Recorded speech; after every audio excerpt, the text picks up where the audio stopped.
અમદાવાદના સાબરમતીના રામનગર વિસ્તારમાં આવેલું પવિત્ર શ્રી રામજી મંદિર ભક્તોની અડગ આસ્થાનું કેન્દ્ર છે. વર્ષ 1955માં નિર્મિત આ પ્રાચીન ધામમાં મર્યાદા પુરુષોત્તમ શ્રી રામ, માતા સીતા અને લક્ષ્મણ તથા પરમ ભક્ત હનુમાનજી સદા ભક્તોને આશીર્વાદ આપે છે.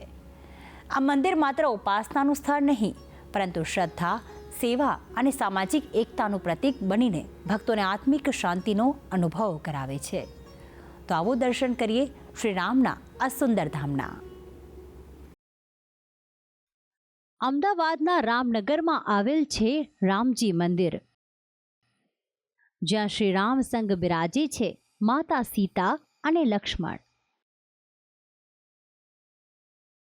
સુંદર વાઘા અને આભૂષણો પ્રભુની શોભામાં કરે છે વધારો. ભક્તોની સંતાન પ્રાપ્તિની મનોકામના શ્રી રામ કરે છે પૂર્ણ. અમદાવાદના સાબરમતીના રામનગર વિસ્તારમાં સુંદર રામજી મંદિર આવેલું છે. આ મંદિરનું નિર્માણ વર્ષ 1955માં કરવામાં આવ્યું હતું. આ મંદિર રામનગર વિસ્તારનું સૌથી પ્રાચીન અને મોટું મંદિર છે. મર્યાદા પુરુષોત્તમના આ પવિત્ર ધામમાં ભક્તો અપાર આસ્થા રાખે છે. આસપાસ રહેતા તમામ રહેવાસીઓ અચૂક આ મંદિરમાં દર્શન કરવા આવતા હોય છે.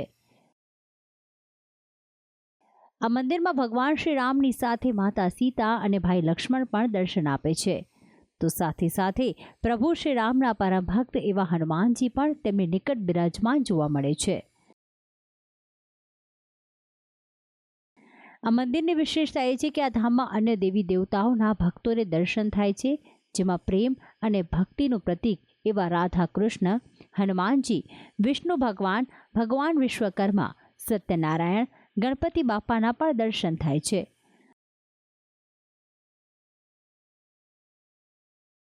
તો સાથે જ આ મંદિરમાં બળિયા બાપા અને શીતળા માતા પણ ભક્તોને આશીર્વાદ આપતા સદાય હાજરા હજુર છે.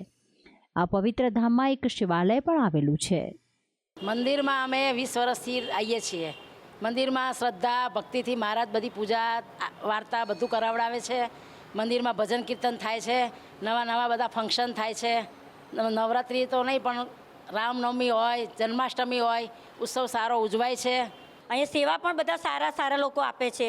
અહીંયા મંદિરની અંદર બહુ જ સારી રીતે આમ કે મજા આવે છે અને લોકોને ખૂબ શાંતિ મળે છે. લોકો મંદિરમાં દર્શન કરવા છે તો એમ કે મંદિર ગયા વગર એમ કે ચાલે જ નહીં.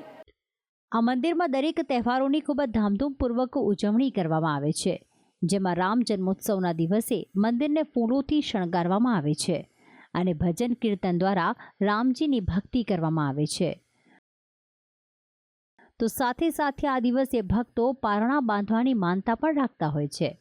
ભક્તો પણ આસ્થા રાખે છે કે પ્રભુ શ્રી રામ તેમની સંતાન પ્રાપ્તિની મનોકામના જરૂર પૂર્ણ કરશે. આ ઉપરાંત જન્માષ્ટમી, મહાશિવરાત્રિ, તુલસી વિવાહ, હનુમાન જયંતિ, રથયાત્રા, ઉત્તરાયણ, રાધા નવમીની પણ ઉજવણી કરવામાં આવે છે. આ મંદિર પર ભક્તોને એટલી શ્રદ્ધા છે કે દરેક ભગવાનની મૂર્તિના વાઘા અને આભૂષણો ભક્તો દ્વારા જ ભેટ આપવામાં આવે છે અને તેને દરરોજ બદલવામાં આવે છે. આ મંદિરમાં ખાસ રાજસ્થાનથી મૂર્તિ મંગાવવામાં આવી છે. પહેલાં અહીં બધા ઉકેડા જ હતા, વ્યવસ્થિત જગ્યા નથી, પણ ગાંધી સાહેબે પ્રયત્ન કરી અને આ મંદિર અહીં ઊભું કર્યું. આની અંદર બધી જ સંપ્રદાયના દેવોના અંદર ગોઠવવામાં આવેલા છે. રામજીનું નામ રામજીનું છે, પણ એની અંદર બધી જ પ્રકારના ઉત્સવો પણ કરવામાં આવે છે. રામજીના ઉત્સવમાં એમનો રામ જન્મ થાય ત્યારે પણ કરવામાં આવે, પછી કૃષ્ણ જન્મ થાય ત્યારે કૃષ્ણ ભગવાનનો ઉત્સવ કરવામાં આવે, ગણપતિનો જ્યારે ભાદરવાની અંદર ગણપતિનો જ્યારે ઉત્સવ આવે ત્યારે ગણપતિનો ઉત્સવ કરવામાં આવે. આ મંદિર ખૂબ જ સાબરમતીનું જૂનામાં જૂનું અને મોટામાં મોટું મંદિર છે.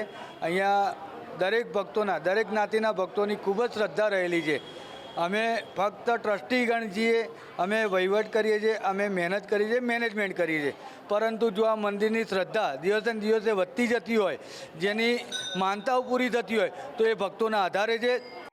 આ મંદિરમાં એક ભજન મંડળી પણ ચાલે છે, જેમાં ભજન કીર્તન દ્વારા પ્રભુ શ્રી રામની ભક્તિ કરવામાં આવે છે અને મહિલાઓને પણ આ મંદિરમાં પ્રભુની ભક્તિ કરીને પરમ શાંતિનો અનુભવ થાય છે.